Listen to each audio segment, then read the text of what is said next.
Hello, everyone. Welcome. If you could take a minute and make sure that you're on mute, we'll just give everyone a few more minutes to sign in and then we'll get started. Thank you.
All right. Welcome, everyone. I want to be mindful of everyone's time. We apologize for the error with the Zoom link, but we got it all straightened out and hopefully everyone has been able to join in and log in.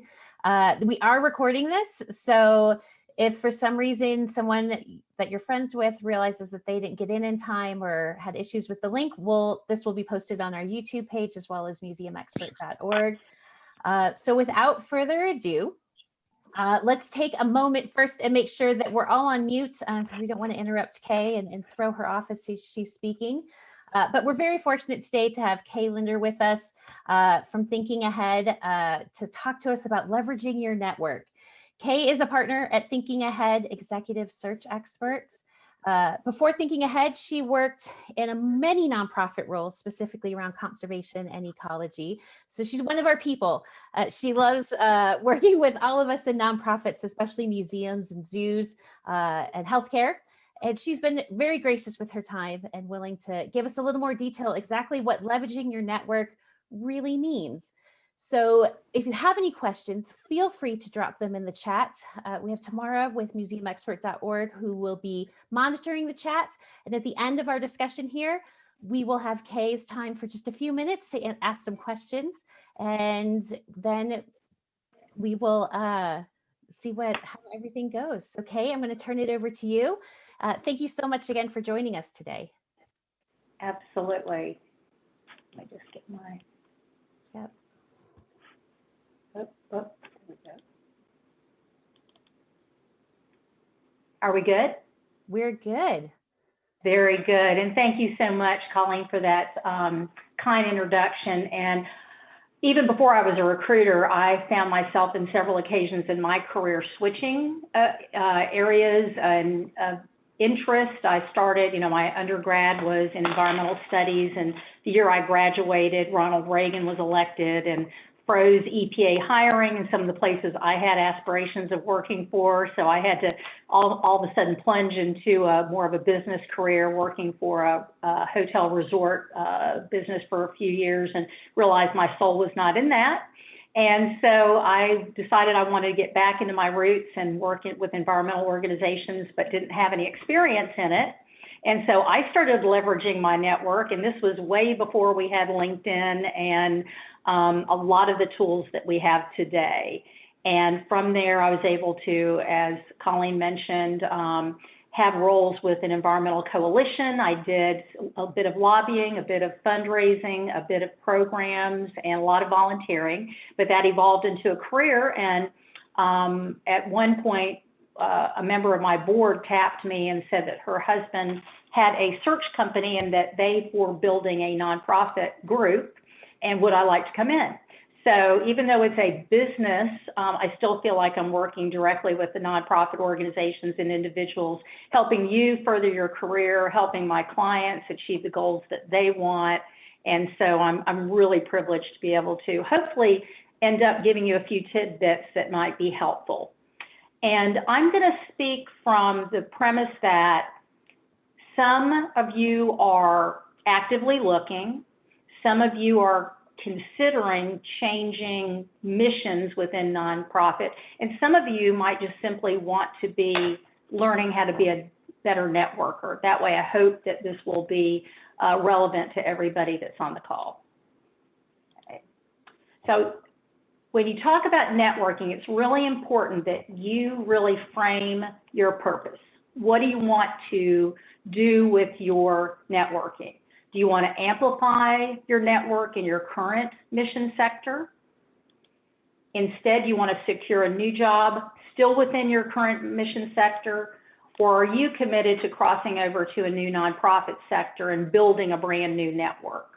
And so keep that in mind because it's going to be helpful when you're doing research and you're reaching out. It's very helpful always to start with a goal in mind and go from there. And so just a couple of principles of networking that I think make all the difference between how people react to you reaching out to them and how that, whether they're welcoming and will be helpful or not. So principle number one, the mentality is that you're trying to build long-term relationships with the folks that you're networking with, not short-term. So if somebody feels like you're reaching out to them simply to get something from them, then they're going to sense it. And that's whether it's your messaging, emails, etc. If it is too focused on what's in it for me, then you may get some support, but it will not be as meaningful, and them introducing you to their peers, etc., might be restricted because of that. Again, don't become transactional. And here's an important one, and it's hard when you're looking for a job, you're worried about yourself, but be prepared to help other people while you're seeking help yourself. And that can be when you start networking, people will ask you who you know. People will ask you about your expertise, your experience, how they can do things. Don't turn yourself off to them. Of course, you don't want to spend all your time volunteering to help other people find jobs. That's not what I mean. But be mindful that sometimes people can seek from you information, because everybody here on the webinar, I believe, has very solid expertise and professional experience. And, you're a gold mine of information too. So just keep that in mind. Another thing is shore up your confidence. And, myself, in my role, I have to call people every day that I've never talked to before. And I'm a headhunter, I'm an executive recruiter. Sometimes people welcome me, sometimes they don't. I'm not only calling candidates, but I'm also calling organizations asking if they need my help with searches. So, I have to get my confidence up every day and feel good about what I'm doing. And some of the things that you can do, spend a lot of your time with people who are very supportive of you and believe in you. Make sure you do that on a daily basis, especially during COVID.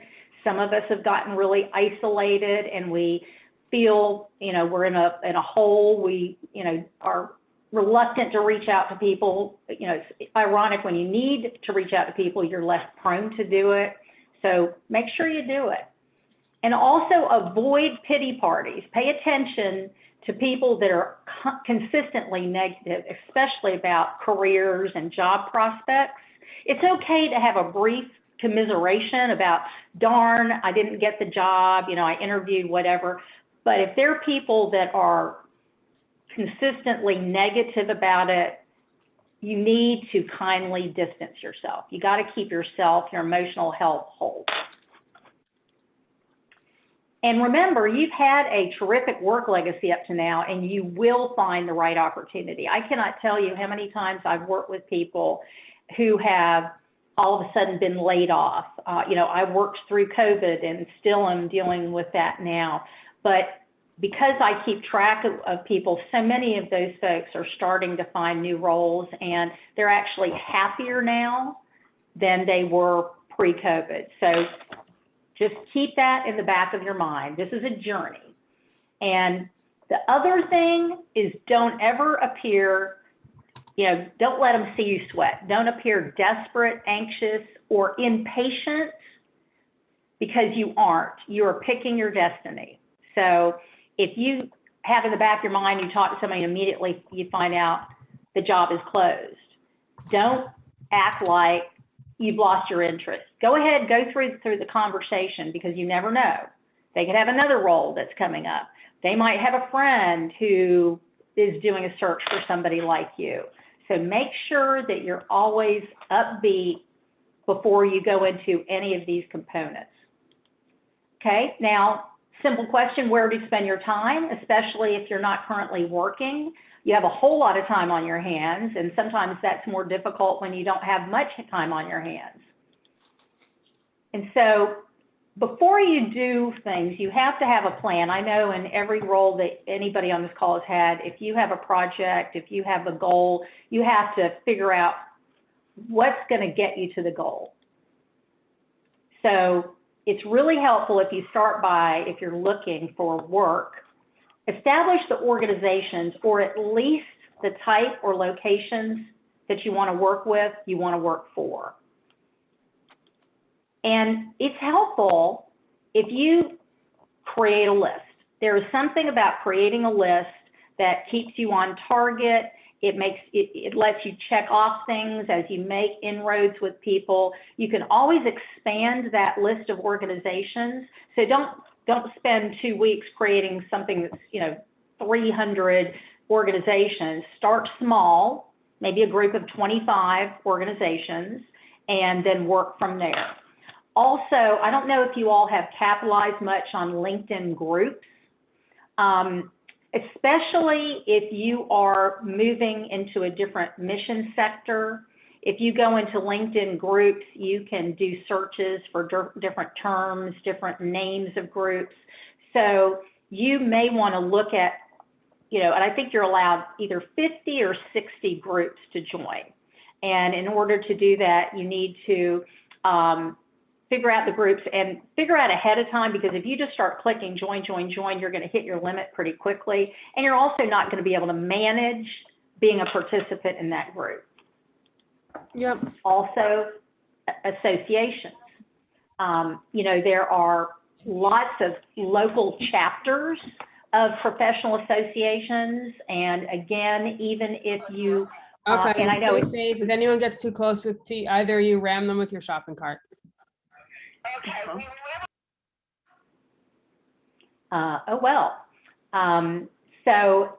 Sorry. So associations, and even if, I know it's pricey to join other professional associations, but a lot of times if there's a local chapter, it's usually very, a small amount of money, $25, $30 to join. And that again, and go out of your comfort zone.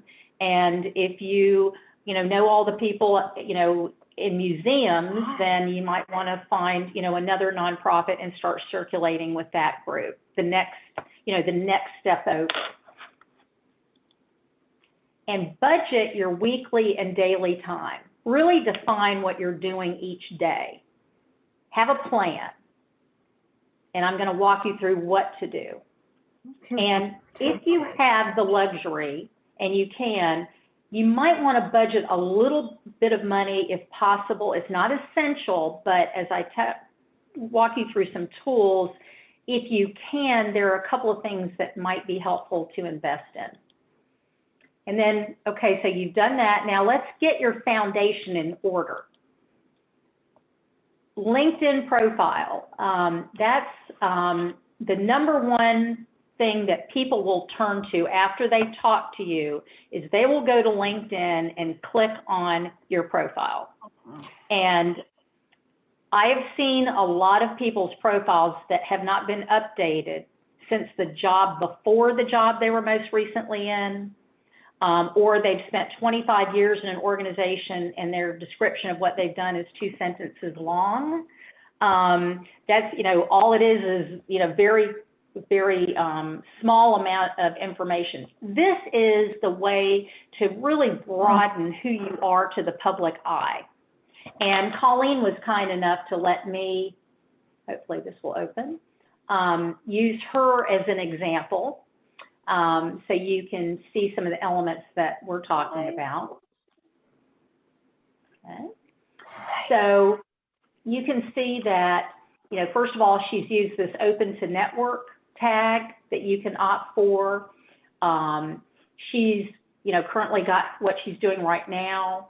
She's got her location specifically. She is open to work. Kay, I'm going to pause you. We can't actually see the LinkedIn page. We're still seeing your PowerPoint presentation. So I don't know if you want to minimize that and maybe it's a different window, or we'll just chat and. Let me do a new share. Let's see if I can do that. Thank you. Sure. Tell me if you. Is that working? That is working. Oh, great. Thank you so much. So you can again see that she's got this open a network tag. She's got some different buzzwords here. And you can click on here to see more details, job titles she's interested in, locations, start date, the type of work that she's looking for, okay? And then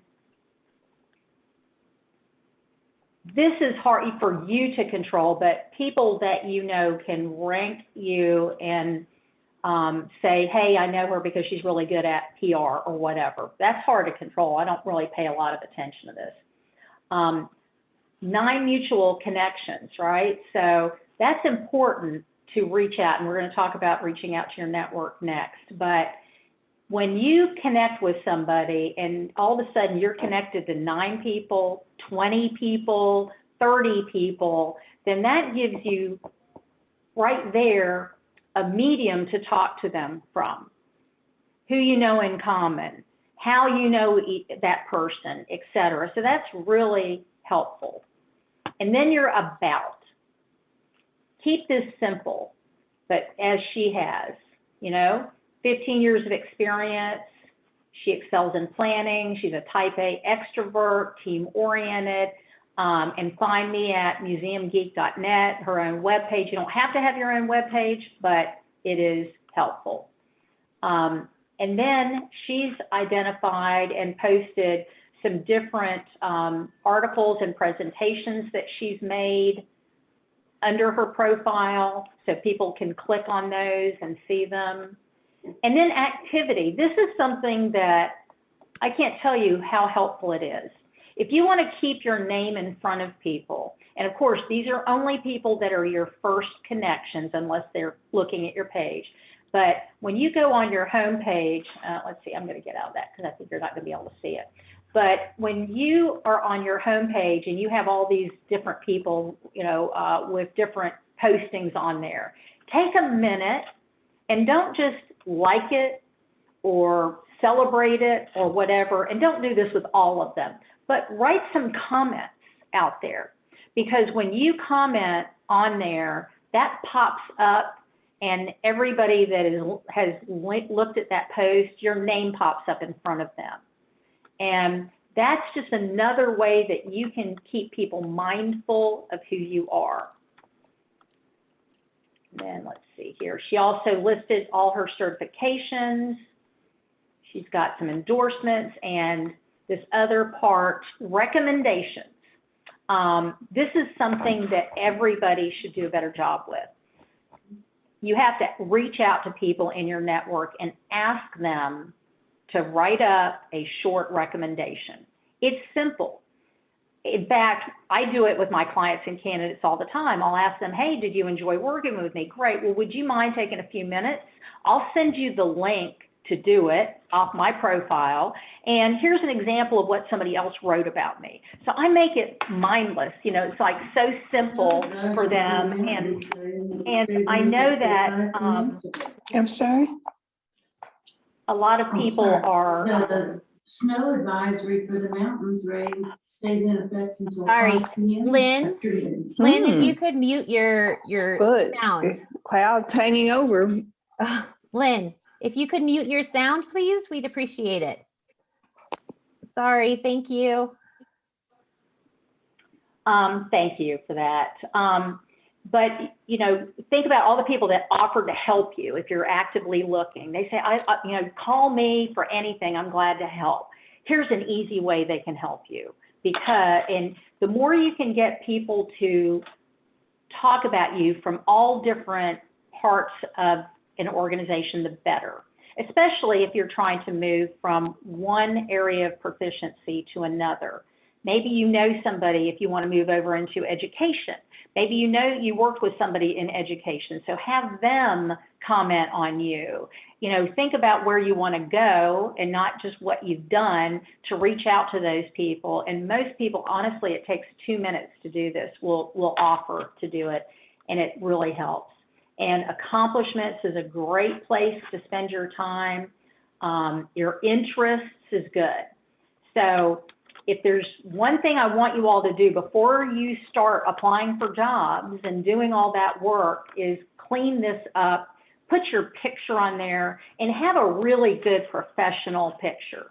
Don't, you know, have a picture where you're in a crowd of 5 people and you think it's cute because you went to the fair, right? Have a real good picture where people see you as a professional and post it on there. That way you are making sure the first time if somebody doesn't know you, they see a lot of great stuff about you, okay? And let me see here. Pop back over here and make sure, okay, new share. Back here. Oh, I'm sorry here. I am trying to get out of this, Colleen, and go back to where I was. That's okay. We've got a second. Okay, I'm I'll just let you trying to know figure when out. it's over. Let's see, you are sprint. Is it back to my main thing yet? Not yet. Okay. Let's see here. I'm not seeing it here. I think I'm gonna have to reopen it. Sorry, guys.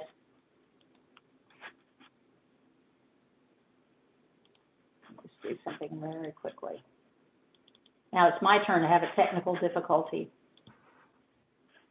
What I'm going to have to do is flip through my the slide I've started, and I'll just catch this up very quickly.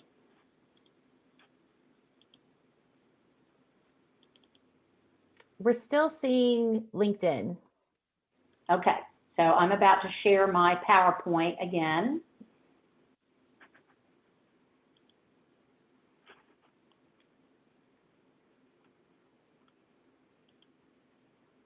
Let me new share.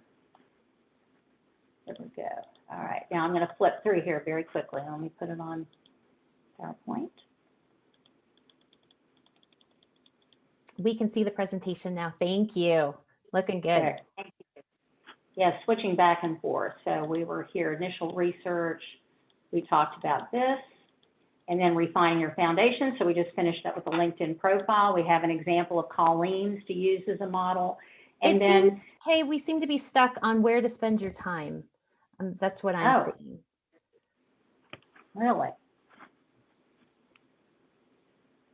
Are you back in presentation mode? Yeah. Oh, I know. I lost Is your it on? screen. Yeah. I want to jump back. Okay, let's see here. Let me share my screen. Let me get back to where's my PDF. Oh my goodness, I'm so sorry.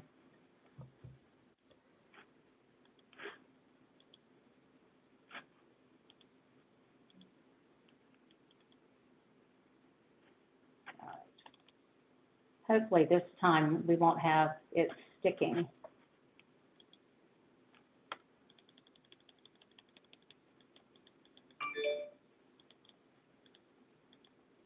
Can you see initial research now? Not yet. I don't see a screen share yet. Okay.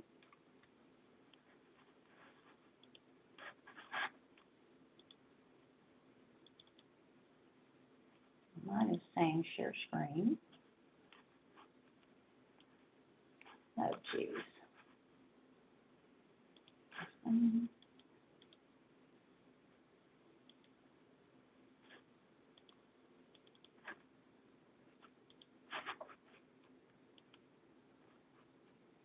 I don't know what I'm having happen here right now. I apologize.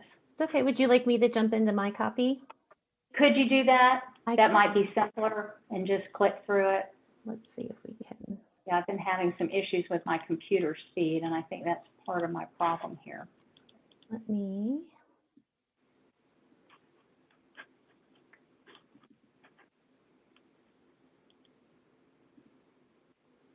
Can everyone see my screen?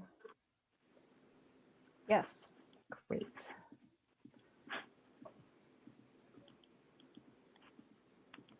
Okay. I think are we here? Thank you. Okay. Oh, we were on the previous page about resume, and what I was about to say was last month, this organization, Museum Expert, had a person speaking on resumes and, you know, so I'm not going to go into that, but I do have a couple of examples on the slide of very short snippet that talks about accomplishment-driven resumes. And I really recommend that you pay attention to this because I work with people at all levels, and you'd be surprised what a difference it makes. That's things like, instead of saying responsible for blah, blah, blah, blah, blah, you can say I was responsible for, and this led to the museum being able to, you know, bring in, you know, X more audience, et cetera, et cetera. So pay attention to those, just look at those and have a friend look at this and say, does this really speak to my strengths? Does this tell you my story? And then after you've done the researching and the refining of your resume, you got to do the outreach. You know, the first part is kind of good because you're not having to put yourself out there. But here's where you have to really put yourself out there. And remember that finding a new role, meeting with new people, it requires really strict adherence to the 6 degrees of separation principle. And I think you all know that, you know, basically everybody's connected to, is it Brad Pitt? That, you know, through, if you know somebody, you know somebody, you know somebody. And this is a great principle because even when I do a search, I will call people in my network about a role that I have an opportunity with, and then I ask them, who do you know? And they introduce me to them, and they introduce me to people they know, and they know, and they know, and all of a sudden I'm talking to the ideal person for the job, rather than me trying to call all those thousands of people. So one of the things you always want to do is when you talk with somebody, ask them before the conversation's gone, you know, before it's over, who else in your professional network do you really think is, you know, a real valuable professional that somebody like me should know? So you're not asking, who in your network do you think can help me find a job? You're asking them, who do you think in your professional network you could introduce me to that you think somebody like me would benefit from connecting with? Okay.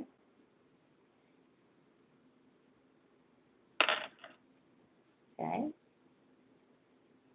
Are you clicking through now, Colleen, to the next one? Great. Did you go too far forward? I might have. Yeah. No, that's okay. Let's see.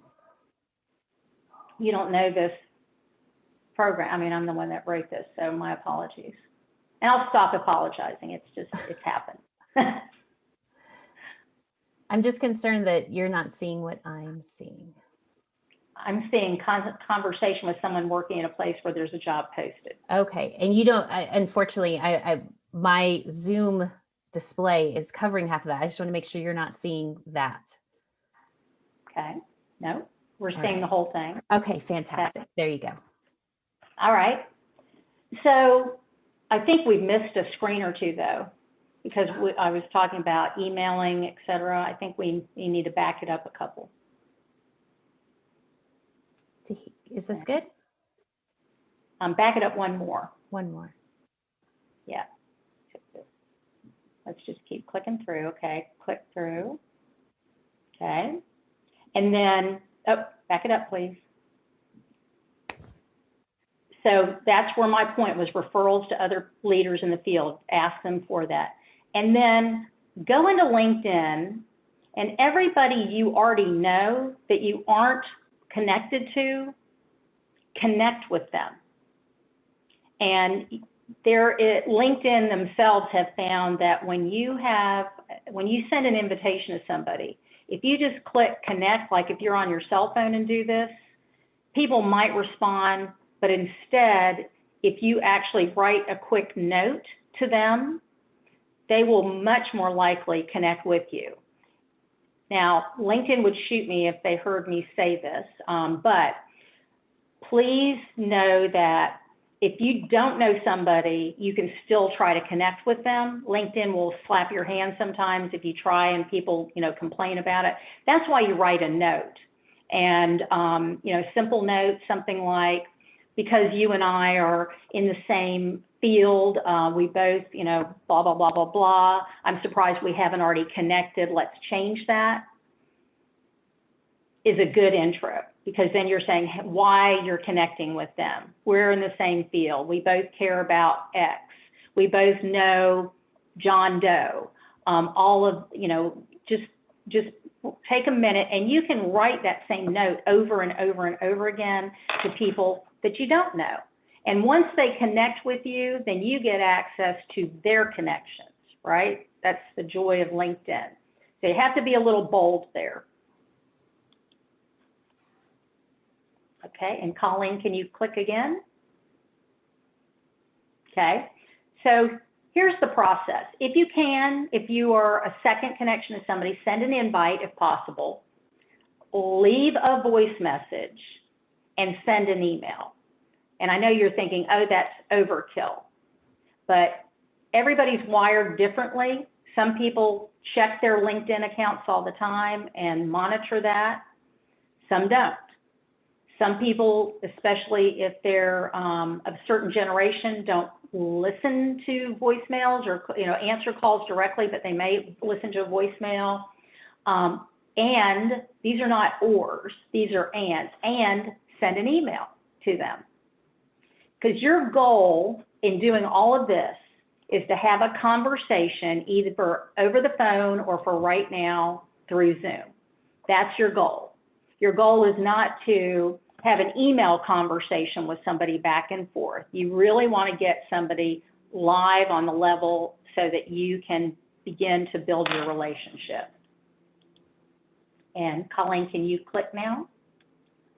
And I know a lot of people, my husband included, who was looking for a job, married to an executive recruiter looking for a job. A lot of times there's a real comfort in going to job postings, right? It's a natural thing. You want to see what's posted. Let me share, don't spend the bulk of your time looking at ads, because everybody else is doing that. And you are in a crowded field, and if you don't know anybody in that organization, you are at the mercy of their HR, or either HR has an algorithm that they're looking for key terms, and if your resume and or cover letter don't have it, you're not even going to make it into the pile. And then even if you make it in the pile, HR may not have a lot of wisdom about how your skills might translate very strongly to another role within an organization, and they're going to make the decision because they don't see you in that division now. They're not going to forward you on, okay? And that is just fact. Believe me, I talk to human resources folks all the time who post jobs, and that's the way they do things, unless they're a very small organization. And so, how do you deal with that? Reach out to people besides HR if there is a job posted that you really want. If you really, really want it, then you want to put them on your radar and say, I'm going to try to hit 3 people at that organization. And who do you try to reach out to? reach out, believe it or not, to the hiring manager. And most of the time, the job will share who it reports to the VP of whatever, SVP. Or if it doesn't, you all know nonprofits and their structure, you can usually figure it out. And then all you have to do, obviously, you all are researchers, is figure out who has that title, the name of that person at the organization, and reach out to them the same method. Send them a LinkedIn invite, send them an email, leave them a voice message. And we'll talk a little bit about the context of that. And then also, don't be afraid to reach out to the person that the person you just reached out to reports to. The higher a person is in an organization, the less phone calls they get from people they don't know. So if you're afraid to call the CEO in an organization, don't be, because usually they'll take your call.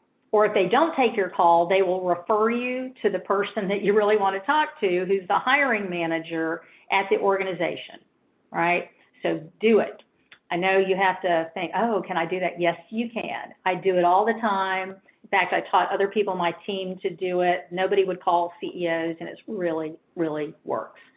Call somebody that is a peer to that role, right? Identify who else might be part of the team, or if they're not,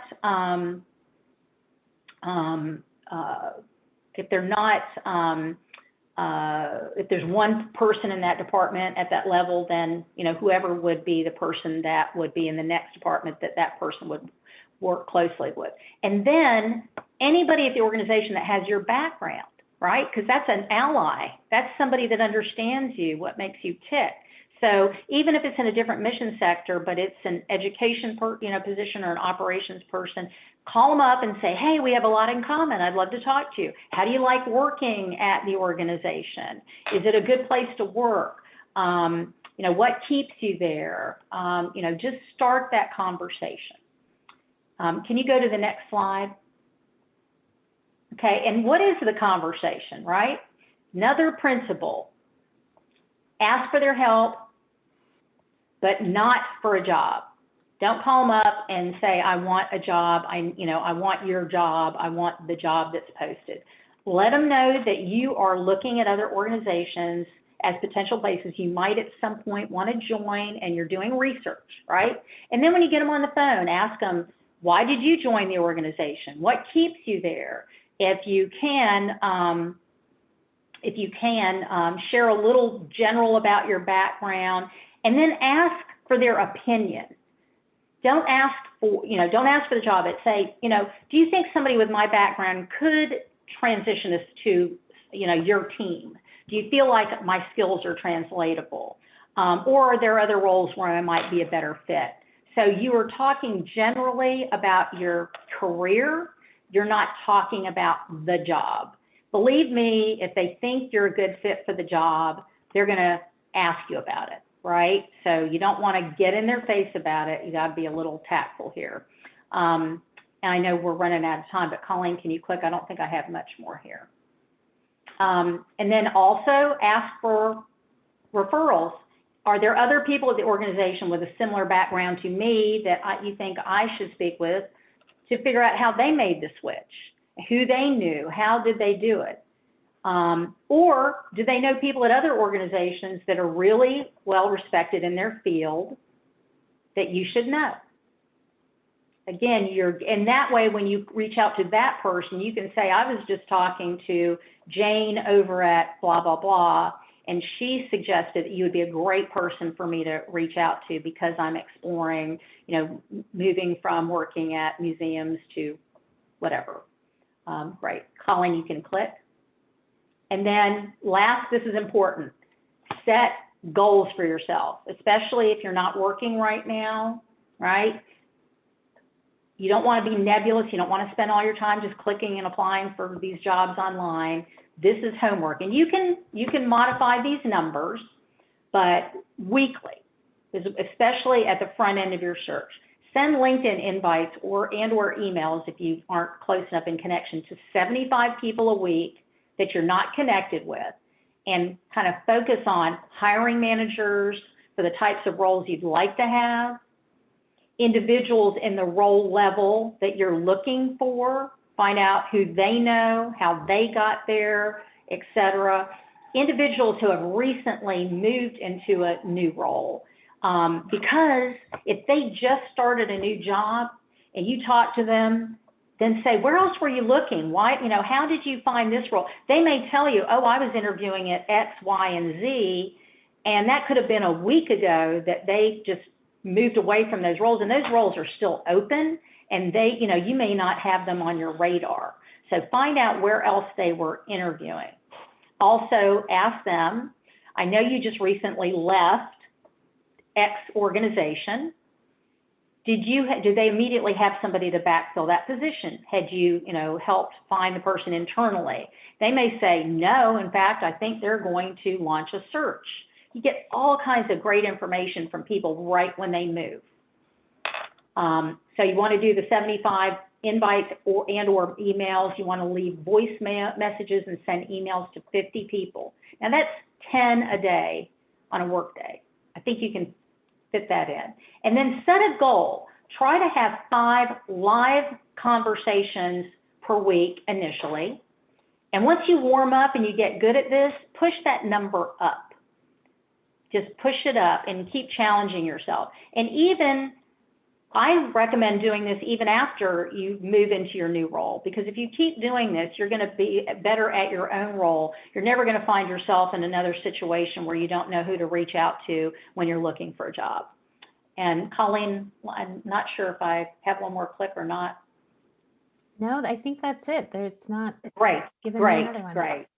Yeah, sorry I had to push through that at the end, and I know we just have a limited time. Q&A? Yeah, we've had some great questions come in the chat, and for others who may have questions they're thinking about, feel free to please enter those in the chat box. So let's start with one. You've touched on a few suggestions already in this vein, but we had a question that says, when you're reaching out to an organization that might explicitly say that they don't want people contacting them, emailing hiring managers, how should you handle that? What's a tactful way to contact an organization? And then the second part to this question is, any suggestions for connecting with people without coming across as pushy or desperate, as you mentioned earlier? Sure. So we'll start with the first one. First of all, people that normally put that on their on the job posting are human resources, and it's very understandable. They want to be the contact point. They get nervous when all of a sudden the hiring manager comes to them and says, "Oh, I want you to give so and so a call." But I'm sorry, and I respect human resources folks. I work hard with them, but I think you're shooting yourself in the foot if you don't ignore that. And a good tactful way to do that is don't call somebody up and say, I saw your job posting, right? You can say, I was talking to a colleague of mine who mentioned that they thought that your organization might, be in the process of looking for somebody with blah, blah, blah, right? So if you say it that way, you didn't see the posting, you're inferring you didn't see the posting, you just heard about it from somebody else, and you're not saying job. Now, again, I don't lie, I don't misrepresent, but this is a nuanced approach that will protect you so that you don't feel like they're going to say, who told you to call me, right? And I guarantee I call, on average, I make 55 phone calls a day. It will be one person a month who's ever curt to me. And most of the people I'm calling are strangers, right? So don't be afraid that somebody's going to jump your case. And if they do, just tell yourself they're having a bad day. It's not me, because it is. It's not you. So go for it. And then what was the second part? I think I answered that. Yeah, I think you've answered that question. Do you have any sort of a follow-up question? Do you have any favorite conversation starters that really help to establish that kind of, reciprocal relationship? The biggest secret is get people talking about themselves as soon in the conversation as possible. Just start off by saying, it's great, we're both in this field. I'd love to hear your story, to hear about, all the adventures you've been on, how you've evolved in your role, what you really love about your job today. You've just given them 15 minutes of conversation. I do this every day.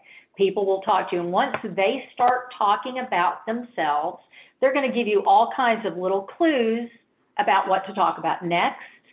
They also are opening themselves up, and they are more vulnerable, and they also start seeing you as a friend in a way, because they've just shared a lot about themselves. It's like going to a cocktail party and talking to somebody. Oh, really? And then you find things in common, right? So get them talking about themselves as early on as possible. Sometimes it's difficult if you hit somebody that's somewhat introverted, right? But you can still do it. Even if they say, well, why do you want to know? Then I say, you know what, let's face it, you have a lot of clout in this organization. You influence so much of this organization. I'd love to know how you do it.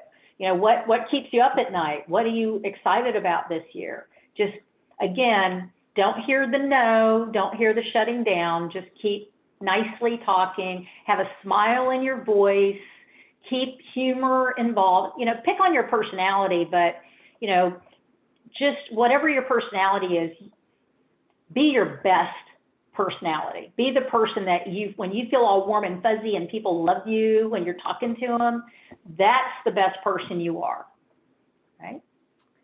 Great, that's fantastic advice. Another question that came in is about balancing time and the balance between keeping busy and taking on passion projects versus, versus maybe focusing on, the goals that you were talking about earlier in terms of outreach and new connections. Any advice? Well, my advice, which is how I got into the nonprofit field, was to pursue your passion with an organization you'd love to work for. Okay. Like when I started, I volunteered. I went door to door and helped sign people for Greenpeace. I went on Sierra Club hikes. I helped them do bird misting nets for counting birds. I did everything. And guess what? Everybody got to know me, and they're like, God, we're thinking about creating this role, and you've got this background, maybe you could do this. And it's because, and I loved every minute of what I was doing, but it was also furthering my bigger picture dream. Right. That's a great segue to our next question. Allie asks about hearing more about transitioning networking into real opportunities and tips for creating meaningful reasons to follow up with your contacts and to develop synergies. And it sounds like what you just described is certainly an effective way to develop synergies. Other thoughts on that? Yeah. So I always think when I have my first conversation, I'm building a relationship that I want to sustain. And again, don't get in your mind, I wonder if this person is going to help me get a job or not, because they'll sniff that out. But sometimes in your discussion, they'll say, I'm really excited. We're having our first live event since COVID in a month. Then you can either ask them, or you can call them, put it on your calendar and call them up the week after and say, we talked back in February and you told me that you were having your live event in April, and my last organization hadn't done it yet. How'd it go? Or whatever it might be. They're having a big exhibit. They're adding a new wing. They're doing this. They're doing that. If you can find reasons to check back with them, again, it's about things they're doing it's not just about, I want you to know more about me. I want you to always know more about me. Or if they make a suggestion to you, you might want to call XYZ, 5 people. Call them back a month later and say, you know, John, I really just wanted to tell you how much I appreciated. You know, I was able to connect with all 5 people. They gave me some great advice. You know, that it was really helpful to me. I'd love to return the favor. Is there anything I can do for you? Can I network? Can I help you network with somebody? Just think about it from their perspective, and always think about the value you can provide as well as what you hope that they'll do for you. Excellent. I guess we have maybe time for 1 or 2 more questions. One of our previous webinar presenters mentioned that recruiters and hiring managers might typically spend 5 to 10 seconds looking at a cover letter. And to the back to the LinkedIn profile recommendations that you made earlier, do you have any sense of how much time people might spend looking at your LinkedIn profile, and how do you really forefront the most important information? Well, the first thing they read about you at the top, right? That's what you want to put your attention on. If you look at mine, it's like, I'm heavy into DEI recruiting. I help nonprofit professionals. So people immediately know who I am and what my goals are. And that's even in my title, right? So it's right up in there. It's not just my name, the company I work for, it's all up in there. And that's helpful because people will glimpse. Cover letters, people have different opinions about it.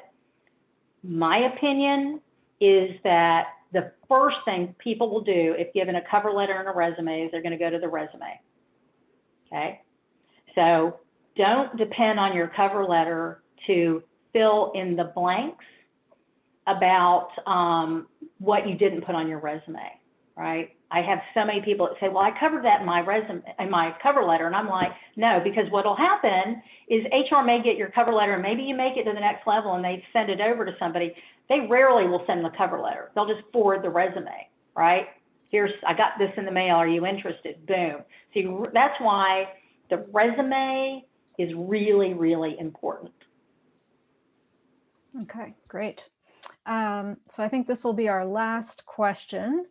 Tina asks, if you have a past supervisor who you had a rocky relationship with, do you still recommend reaching out to that person? No. I mean, if it's rocky, like they don't really like you, that kind of rocky, no. If it's like you had your robust conversations, but you liked each other and respected each other, yes. But if somebody at heart doesn't have your best interest at heart, they're not going to help you. Mm-hmm. And you're going to waste time and you're going to get depressed when you have that conversation with them and they're flat and they're not helpful, or they lead you down a rabbit hole. Again, protect yourself from people that don't make you happy. Okay. Right. And just a couple more points.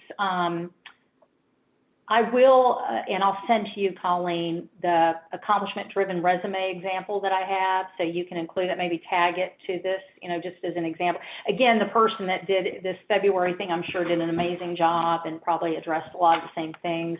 And also, our company just posted on Museum Expert a role. It's not one I'm working on, but it's with the Minnesota Historical Society. It's a director of, is it a curator? But anyway, it's in St. Paul, and it's on your site, and it's on Thinking Ahead site. I don't really know much beyond that because I'm not working with it, but if, we work on nonprofits. So if you just go to thinkingahead.com and look up our nonprofit, and then look for open positions then, and we usually will also, when we post it online, it'll go out through Indeed, it'll go out through, we'll usually post it on LinkedIn, but, you know, I mean, there's a gazillion search firms out there that work with nonprofits, but if that's helpful for you to know, I'm glad to share that. Right. Yeah, Well, Kay, it's a and- director of collections position that you just Thank sent out today. And we will be able to put that up on LinkedIn on the museumexpert.org LinkedIn page for everybody to see. Great, great. And again, sorry for the technical difficulties all around. I hope that it wasn't too frustrating for you and that we didn't lose too many people as a result. But thank you again, and I wish everybody luck. And if anybody has success using my tips, let me know, let Colleen know. I'd love to make sure that, you know, what I'm saying is effective for you because it's helped other people. Okay. Hey, we're so thankful that you spent your time with us today. And we did have some technical glitches, but you know, there's so much information that you offered us and so much for, you know, prep work that we have to do going into everything before we start reaching out directly to people. And that just got my brain going as we were talking and planning through this. So thank you so much for your time. We appreciate it. Absolutely. So Everybody for have a any- wonderful week. Yes, for anyone who missed any part of this, again, we're going to record it. We'll put it up on our page and our YouTube account as well. We have another webinar already scheduled for April, and this is a partnership webinar with the National Girls Collaborative Project, where we're going to be discussing the official title is Educating Outside the Exhibit, Transferring Museum Skills to Other Fields. And we've got 4 professionals who previously worked in museums and are now working outside of museums. We have Jerry Truskin, who's now with Children's Hospital of Philadelphia, Eric Reyes-Steinbeis, who is with Girls Inc. Metro Denver, Mimi Fuchs, who is with the East Asia Observatory, and we also have another recruiter, Pamela Robinson, who's from Denver, where I'm located. So we're very excited to keep these webinars going monthly for everybody, and hopefully you're finding them helpful. Otherwise, thank you so much for joining us today. Thank you again to Kay for giving us her time. Thank you. And we'll see you guys next time. Thanks so much. Thanks.